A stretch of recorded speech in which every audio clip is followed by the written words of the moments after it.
Hello students, welcome to University of Entrance. Today we are going to continue our lecture where we are looking upon our goal that how to crack CUET UG, especially in BA Political Science. Okay, so this is my name and we will be continuing our lecture on the topic the nation building and its problems. ठीक है, तो हम लोगों ने last class में अपने देख लिया था कि क्या क्या प्रॉब्लम्स हमारे सामने आई थी नेशन बिल्डिंग के प्रोसेस में और ये पूरा प्रोसीजर जो था इसमें कैसे हम लोग आगे बढ़े थे। अब आज हम लोग यहाँ पर देखने वाले हैं पार्टीशन ऑफ इंडिया। ठीक है, तो अगर आप लोग एनसीईआरटी को देखोगे तो आप लोग को उसमें सीक्वेंस वाइज हम लोग चल रहे हैं एनसीईआरटी के हिसाब से। तो नेक्स्ट सब टॉपिक जो एनसीईआरटी में हमारा दिया हुआ है वो है पार्टीशन ऑफ इंडिया। अब इस पार्टीशन में हम लोगों को देखना क्या क्या है, तो सबसे पहली चीज जो हमें पार्टीशन में देखनी है वो डिस्प्लेसमेंट एंड रिहेबिलिटेशन के बारे में।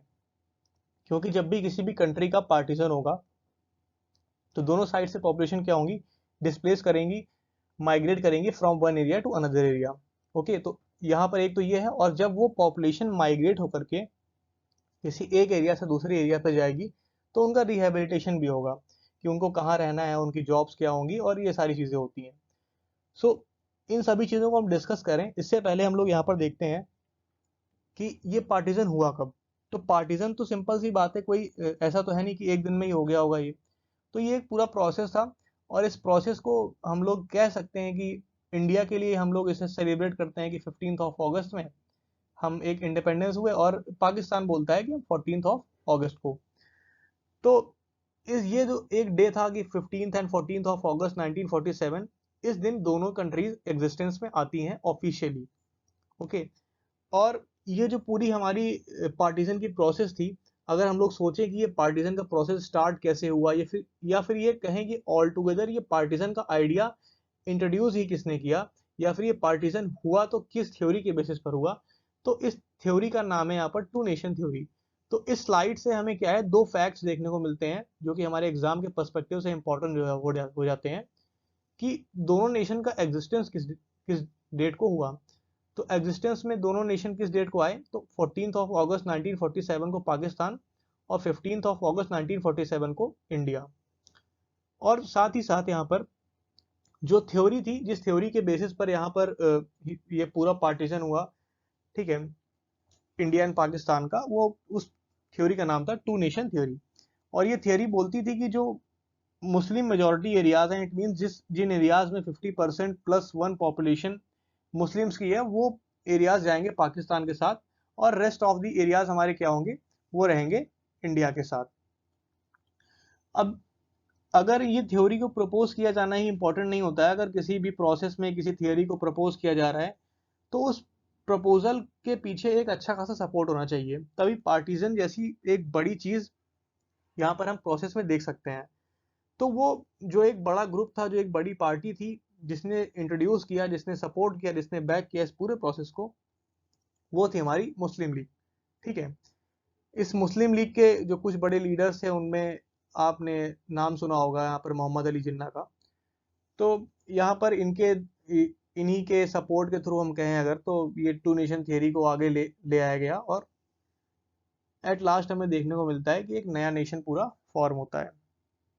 बट जो इंडिया की मेजर पार्टी थी, जो कांग्रेस पार्टी ऑफ इंडिया थी, और जो इंडियन नेशनल कांग्रेस थी, ये शुरू से ही इस टू नेशन थियरी के अपोज में थी, इसका अपोज कर रही थी। जो इंडिया के मेजर लीडर्स थे, चाहे वो जवाहरलाल नेहरू रहे हों, चाहे वो सरदार वल्लभ भाई पटेल रहे हों, चाहे वो महात्मा गांधी रहे हों, इन सभी इंडियन लीडर्स ने अपोज किया या इस बात का विरोध किया कि कोई भी एक ऐसी नेशन नहीं फॉर्म करनी चाहिए जो कि रिलीजन के बेस पर हो।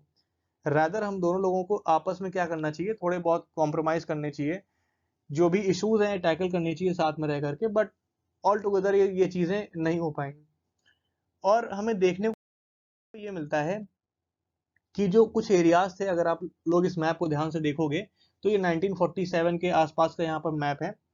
ओके, मैप तो मेरे हिसाब से ये 1909 का है। ठीक है, बट क्योंकि उस समय इतने सेंसस हुआ नहीं करते थे बार बार, तो डेमोग्राफी आप लोग इससे समझ सकते हो। ठीक है, तो ये कब का है, ये 1909 का मैप है। बट ऑल टुगेदर जो सिनेरियो था वो नियर अबाउट 1947 में भी सेम ही था।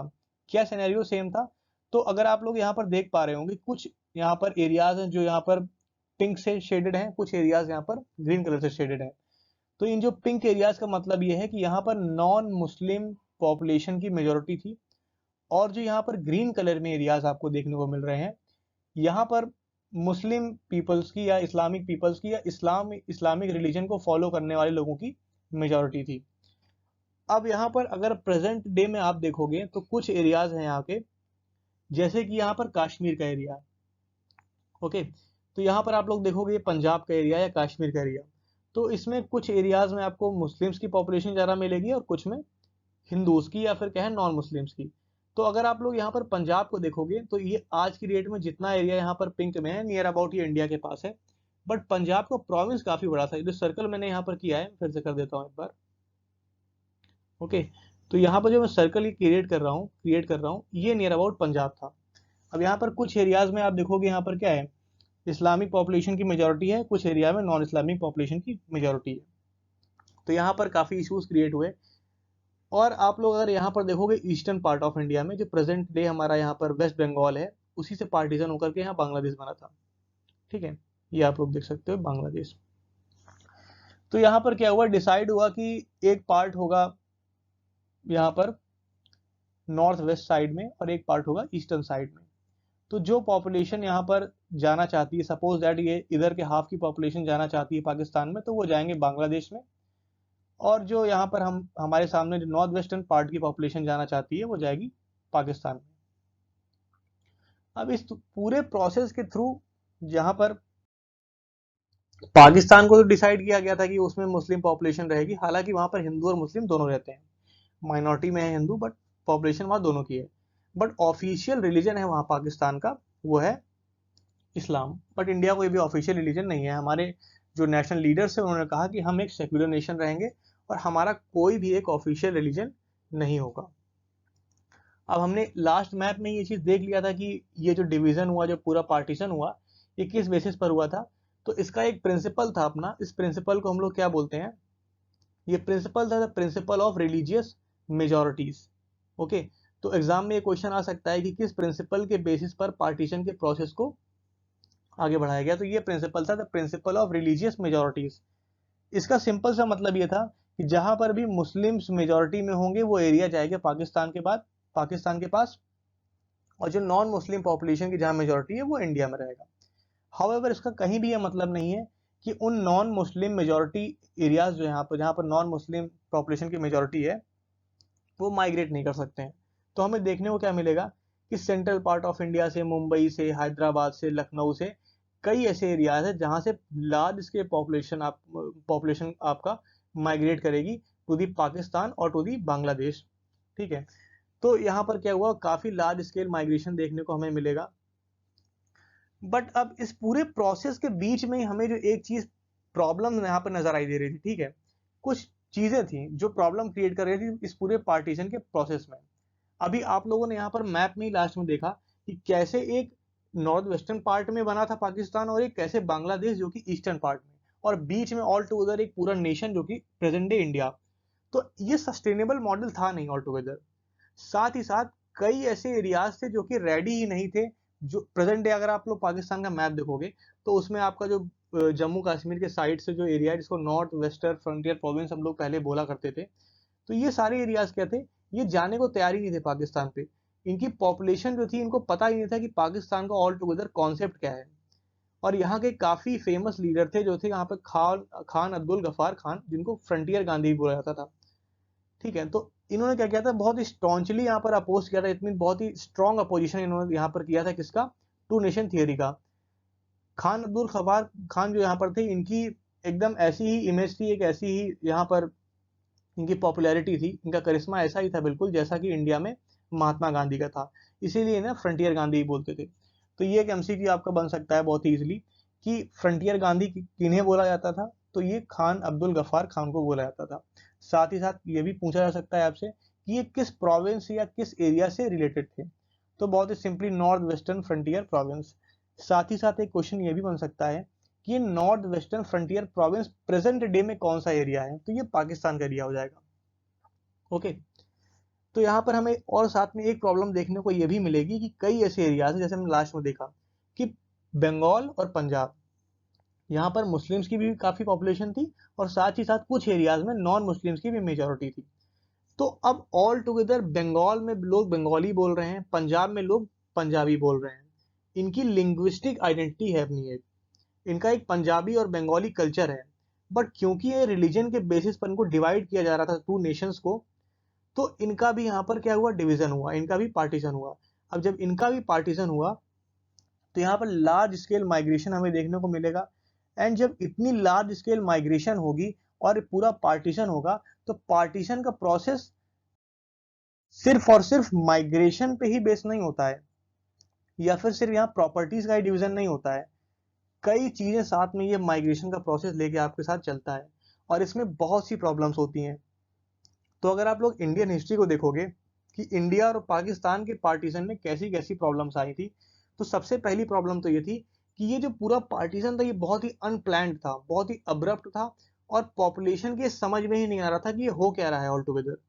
कौन सा एरिया पाकिस्तान में रहेगा, कौन सा एरिया इंडिया में रहेगा, ये लोगों को ही समझ में नहीं आ रहा था। इसकी वजह से होगा क्या, इसकी वजह से होगा ये कि किलिंग्स देखने को मिलेगी, आपको रिलीजियस यहाँ पर राइट्स देखने को मिलेंगे, और आपको यहाँ पर क्या एट्रोसिटीज देखने को मिलेगी। ओके, तो क्योंकि यहाँ पर हर रिलीजन में कुछ अच्छे लोग बुरे लोग होते हैं, कुछ एक्सट्रीमिस्ट्स होते हैं, तो इसीलिए आपको ये किलिंग्स, एट्रोसिटीज, ये सारी प्रॉब्लम्स आपको देखने को मिलेंगी। बहुत सारे लोगों को यहाँ पर ना चाहते हुए अपने घरों को छोड़ना पड़ेगा, और बहुत सारे लोग दूसरी जगह पर जाएंगे तो उन्हें वहां पर घर नहीं मिलेगा। इट मीन्स रिहेबिलिटेशन में प्रॉब्लम होगी। थ्रू आउट द जर्नी क्या होगा, अटैक किया जाएगा इन लोगों को, वुमेन्स के साथ यहाँ पर एट्रोसिटीज होंगी, छोटे छोटे बच्चों के साथ एट्रोसिटीज होंगी, लार्ज स्केल माइग्रेशन और लार्ज स्केल यहाँ पर किलिंग्स देखने को मिलेगी। एक ऑफिशियल एस्टिमेट के according near about 80 lakh peoples यहाँ पर माइग्रेट किए गए थे, और ये ह्यूमन हिस्ट्री में, आप लोग पूरी ह्यूमन हिस्ट्री में पढ़ोगे तो उसमें कहीं भी इतना लार्ज स्केल माइग्रेशन नहीं हुआ था जितना इंडिया के केस में हुआ था। इसमें एस्टिमेट किया जाता है near about 5 to 10 lakh people यहाँ पर मारे गए थे, इनकी हत्या की गई थी, किलिंग्स हुई थी। तो कितना ज्यादा ब्लडशेड हुआ था, कितना ज्यादा ये डरावना सीन रहा होगा, कितना पर्जिंग सीन रहा होगा, ये आप लोग इमेजिन कर सकते हो। तो ये जब पार्टीशन होगा तो यहाँ पर क्या होगा, रिलीजन का पार्टीशन किया जा रहा है, लोगों का पार्टीशन किया जा रहा है, ज्योग्राफी का पार्टीशन किया जा रहा है, टेबल्स का पार्टीशन होगा, चेयर का पार्टीशन होगा। इट मीन्स एडमिनिस्ट्रेशन का जो पार्टीशन हो रहा है, क्योंकि अगर एक नेशन आप पूरा बनाओगे तो उसके लिए अपना एक एडमिनिस्ट्रेशन भी चाहिए, और वो एडमिनिस्ट्रेशन सिर्फ और सिर्फ लोगों का नहीं होता है, वो सिर्फ और सिर्फ ह्यूमन रिसोर्स का नहीं होता है। उसमें क्या होंगी, छोटी छोटी चीजें होंगी, आपकी table, chair, typewriters, paper clips, books, instruments, ये सारी चीजें होंगी। साथ ही साथ एम्प्लॉयज, रेलवे के एम्प्लॉयज हों, चाहे पुलिस के एम्प्लॉयज हों, चाहे वो डिफेंस सर्विसेज के एम्प्लॉयज हों, इन सबको भी डिवाइड किया जाएगा। इट मीन्स पॉपुलेशन के साथ आपने ह्यूमैनिटी को भी डिवाइड कर दिया, लार्ज स्केल किलिंग्स हुई यहाँ पर, रिहेबिलिटेशन में इशूज आए, तो ये सारी चीजें हमारी क्या है, प्रॉब्लम क्रिएट करती हैं। बट एट लास्ट जब ये माइग्रेशन का प्रोसेस पूरा कंप्लीट हो रहा था और एक नेशन हमारे सामने खड़ा हो रहा था जो कि इस्लाम के बेसिस पर था, एक रिलीजन को ऑफिशियल रिलीजन मान रहा था, उस समय हमारे इंडियन लीडर्स इतने फार साइटेड थे, उन्होंने ये चीज डिसाइड की कि हमारा जो नेशन होगा, जो हमारे प्राइम मिनिस्टर थे, जो हमारे होम मिनिस्टर थे, जो हमारे दूसरे मेजर लीडर्स थे, जो गांधी जी की आइडियोलॉजी थी, इन सभी लोगों ने ये डिसाइड किया कि जो हमारा नेशनल मूवमेंट था वो एक सिंगल सेक्युलर नेशन के लिए था, जहां पर सभी के साथ इक्वालिटी होगी, जहां पर किसी भी एक रिलीजन को, कास्ट को, सेक्स को कैसे भी ज्यादा प्रमोट नहीं करेंगे, हम किसी को भी डिस्क्रिमिनेट नहीं करेंगे इनके बेसिस पर। तो ये चीज इंडियन पॉपुलेशन या फिर इंडियन फ्रीडम स्ट्रगल के साथ धोखा हो जाता अगर हम यहाँ पर इंडिया का एक ऑफिशियल रिलीजन रखते।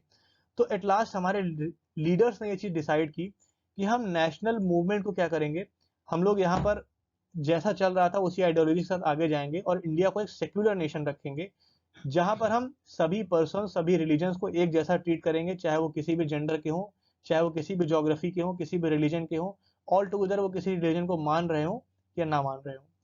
सो इसी के साथ हमारा ये लेक्चर आज का खत्म हुआ। आप लोगों को ये लेक्चर कैसा लगा प्लीज आप लोग बताइएगा। अगर आप लोगों को अच्छा लगा हो तो please like, subscribe and share करिएगा, और हम लोग मिलते हैं अपने नेक्स्ट लेक्चर में। Till then, thank you.